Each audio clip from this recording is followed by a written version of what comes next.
सरकार की मानसिकता कि सरकार बिल्कुल भी नहीं चाहती थी कि ये बिल आए, क्योंकि सरकार एक वो पूरी ब्राह्मणवादी मानसिकता द्वारा ही रन हो रही है, आरएसएस के द्वारा रन हो रही है।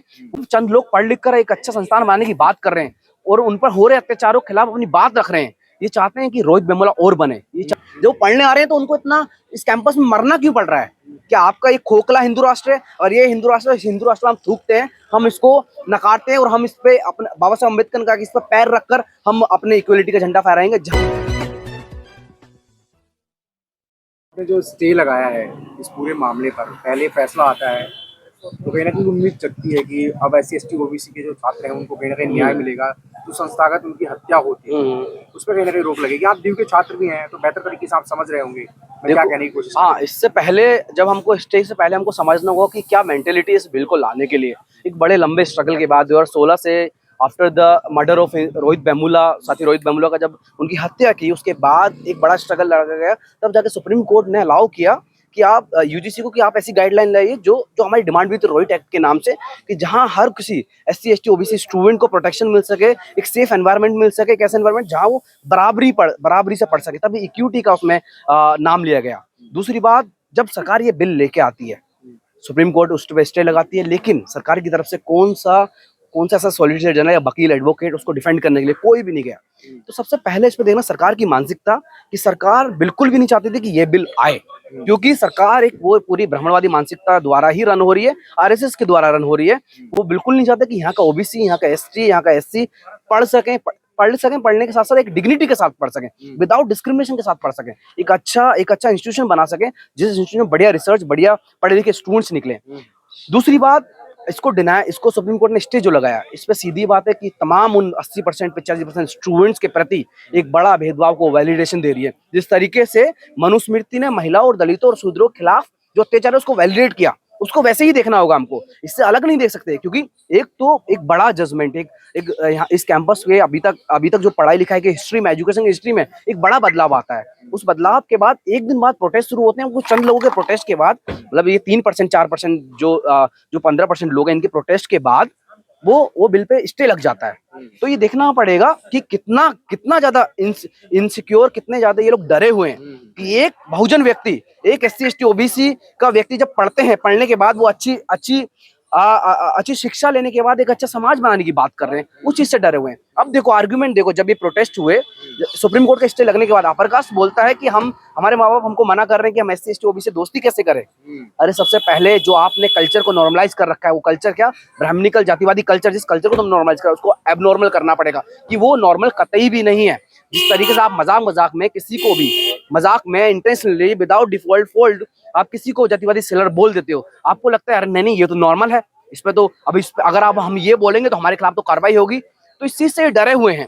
तो सबसे पहले हमको ये समझना पड़ेगा इन डरे हुए मानसिकता के लोगों को कि ये बिल जो आया, जो SC ST OBC को सिक्योर करने की बात कर रहा है, उनको बेहतर एजुकेशन की बात कर रहा है, उस बिल को कैसे भी करके लागू कराना पड़ेगा। सुप्रीम कोर्ट ने जो स्टे 17 तारीख तक लगाया है, उसके खिलाफ भी एक बड़ा स्ट्रगल लड़ना पड़ेगा। क्योंकि जिस तरीके से मंडल कमीशन को देखते हैं, मंडल कमीशन को लागू कराने के लिए मंडल कमीशन लागू कराने के लिए एक बहुत बड़ी मास रिले पूरे हिंदुस्तान में हुई, जिसमें माननीय कांशीराम साहब ने एक बहुत बड़ी 376 से ज्यादा रैलियां करी। तो आज का दौर वही है कि जब चंद लोग पढ़ लिख कर एक अच्छा संस्थान बनाने की बात कर रहे हैं और उन पर हो रहे अत्याचारों के खिलाफ अपनी बात रख रहे हैं, ये चाहते हैं कि रोहित वेमुला और बने, ये चाहते हैं और ज्यादा पायल तड़वी जैसे लोग बने, क्योंकि एक बेहतर इंटेलेक्चुअल व्यक्ति 2023-24 का है IIT दिल्ली का 75% जो है जातिगत शोषण हुए हैं विद्यार्थियों के। ये तो केस रजिस्टर्ड है। ये देखिए मान्यवर, आप देखिए 118% पब्लिक यूनिवर्सिटी और तमाम यूनिवर्सिटी में केस रजिस्टर्ड हुए हैं। होते कितने हैं?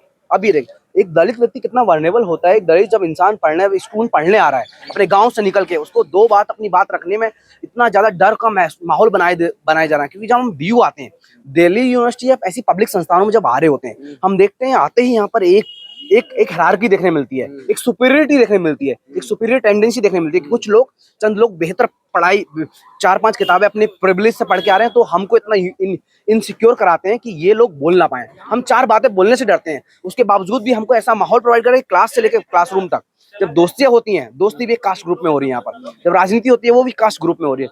तो इतने वल्नरेबल जो इंस्टीट्यूशन बन रखे हैं, इतने इनसिक्योर इंस्टीट्यूशन बने, उनको सिक्योरिटी प्रोवाइड कराने के लिए एक बिल आया है, उस बिल के लिए लड़ना होगा। बिल से पहले कुछ माहौल बनाया जा रहा था पूरे देश में, हिंदू राष्ट्र, जात पात की करोगे जाए, अब ये देखिए, भाई भाई, अब वो लोग कहाँ चले गए? एग्जैक्टली ये सोचना पड़ेगा, अगर इनको अपने ही हिंदू धर्म भाई के, विरोध तो हिंदू ही कर रहा है ना सर। देखो हिंदू राष्ट्र, पहले समझ लो हिंदू राष्ट्र है क्या। हिंदू राष्ट्र वो है जो मनुस्मृति इसको वैलिडेट कर रही है, और मनुस्मृति क्या कहती है कि शूद्रों को, अतिशूद्रों को, अनटचेबल्स को और वीमेंस को पढ़ने का अधिकार नहीं है।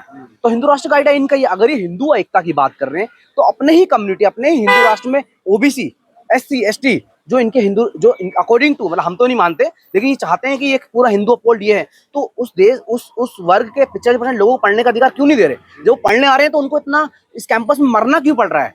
क्या आपका ये खोखला हिंदू राष्ट्र है और ये हिंदू राष्ट्र हम थूकते हैं, हम इसको नकारते हैं, और हम इस पे अपने बाबा साहब अम्बेडकर का इस पर पैर रखकर हम अपने इक्वलिटी का झंडा फहराएंगे, जहां सबको समता हो, जहां सबके लिए बराबर अधिकार हो। एक ऐसा राष्ट्र हम चाहते हैं, ना कि कोई हिंदू राष्ट्र या ना किसी रिलीजन बेस्ड राष्ट्र जो आरएस। लेकिन अभी आशुतोष देखा जाए ना, तो अभी जंतर मंतर पे आपने भीड़ को देखा। हाँ हाँ हाँ, जो लोग इसके विरोध में थे वो काफी संख्या में आए, हाँ हाँ। और आज जंतर मंतर पे छात्र भी नजर नहीं आए और उस तरीके से लोग भी नजर नहीं आए। कैसे देख रहे हैं इसको? ये एक तो कहीं ना कहीं एक मैसेज तो जा ही रहा है ना तमाम लोगों पर। हाँ, ये मैसेज तो जा रहा है कि एक तो यही तो हिंदू राष्ट्र बना, यही तो ब्राह्मणिकल ताकत चलती है कि आपस में लोगों को बांट के रखो। अभी तक क्या था, ओबीसी इनके धर्म रक्षक बना हुआ था। अब वो जैसे ही संस्थानों में आने लगे, उन्होंने कहा नहीं, पढ़े लिखे होने लगे, डॉक्टर लक्ष्मण यादव जैसे लोग या तमाम ऐसे जो ओबीसी वर्ग से निकल के आए, जो पढ़ लिख कर तार्किकता से बताने लगे कि नहीं, तुमने जो हिंदू राष्ट्र में, जो हिंदू अपहोल्ड में किया है, उसको ये सब हुआ, ये रियलिटी है। तुमने हम लोगों को सदियों तक नहीं पढ़ने दिया, तुमने हम लोगों को कब से मानसिक गुलाम बना रखा है आफ्टर दी बुद्धिज्म। तुमने हमको यहाँ एक जानवर से बेहतर, जानवर से बदतर हमको समझा है। आज जब ओबीसी वर्ग के लोग पढ़े लिखे होने के बाद ये सब बात रखने लगे, तो उनको दिक्कत होने लगी। इनको दिक्कत होने की नहीं, अगर ओबीसी पढ़ लेगा तो इनके हिंदू राष्ट्र को बचाएगा कौन, इनके हिंदू राष्ट्र, हिंदू मुसलमान में लड़ेगा कौन? तो ये दिक्कत उनकी पढ़ाई से हो रही है, ये दिक्कत ओबीसी को पढ़ने से, एससी एसटी पढ़ने से हो रही है। तो ये कैसे भी करके उस पढ़ाई को, उस संस्थान को, उस बढ़ते माहौल को, उस अम्बेडकर राइट जो सोच है, जो एजुकेटेड ऑर्गेनाइज, उसको रोकना चाहते हैं, उस पे कोमा फुल स्टॉप लगाना चाहते हैं। लेकिन हम उन तमाम स्टूडेंट से भी अपील करते हैं कि ये वक्त है तुम्हारे अपने संस्थान बचाने का, ये वक्त है तुमको इज्जत से, डिग्निटी से, या बिना किसी इनसिक्योरिटी के से इस कैंपस में आके, जैसे कोई एक व्यक्ति अपर कास्ट पढ़ रहा है, वैसे तुमको एक बराबरी का हक का, क्योंकि हम लोग बाबा साहब अम्बेडकर के संविधान वाले देश में रहते हैं। उस संविधान की जो धज्जियां ये पहले से ही उड़ा रहे हैं, लेकिन उसके बाद भी हम लोग देखते हैं कि स्टूडेंट, ओबीसी और एससी स्टूडेंट ऑर्गेनाइज नहीं हो पा रहे हैं। तो उनसे एक यही मैसेज है कि आप लोगों को अपने कैंपस, अपनी पढ़ाई, जिससे आप अपना बेहतर फ्यूचर, अपनी जनरेशन का बेहतर फ्यूचर। क्यों, अब क्या रुख लेगा सर? 3 तारीख को हम लोगों ने दिल्ली यूनिवर्सिटी में एक बड़े मार्च का प्लान कर रहे हैं। 3 तारीख को, अभी इस मंडे को, हम दिल्ली यूनिवर्सिटी में एक बड़े मार्च का प्लान कर रहे हैं। हम लोग जिस तरीके से लड़ते हुए हैं दिल्ली यूनिवर्सिटी में, बहुत लंबे प्रोटेस्ट हम लोगों ने लड़े हैं। अगर आप जान रहे होंगे, हम लोग इस स्टे के खिलाफ भी लड़ेंगे, और इसको यूजीसी इक्विटी बिल 2026 को लागू कराने के लिए इस कैंपस, खाली डीयू नहीं, हर कैंपस में हम इस लड़ाई को और ज्यादा सक्रिय करेंगे, और इसके लिए लड़ेंगे, और इस स्टे के खिलाफ लड़ेंगे।